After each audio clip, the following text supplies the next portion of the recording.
Bethlehem, ibinunyag ni Joy Yuzon na matindi umano ang pagnanakaw sa abuloy ng mga miyembro na napupunta sa marangyang pamumuhay ng ilang mga opisyal ng Iglesia ni Cristo.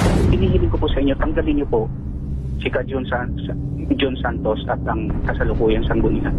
Kausapin po ninyo ang inyong ina na 6 na taon na ninyo hindi kinakausap. May sakit, hindi ninyo pinapagawa. Ninanakaw ang abuloy ng Iglesia, sarili niyong ina, hindi niyo pinagagamot.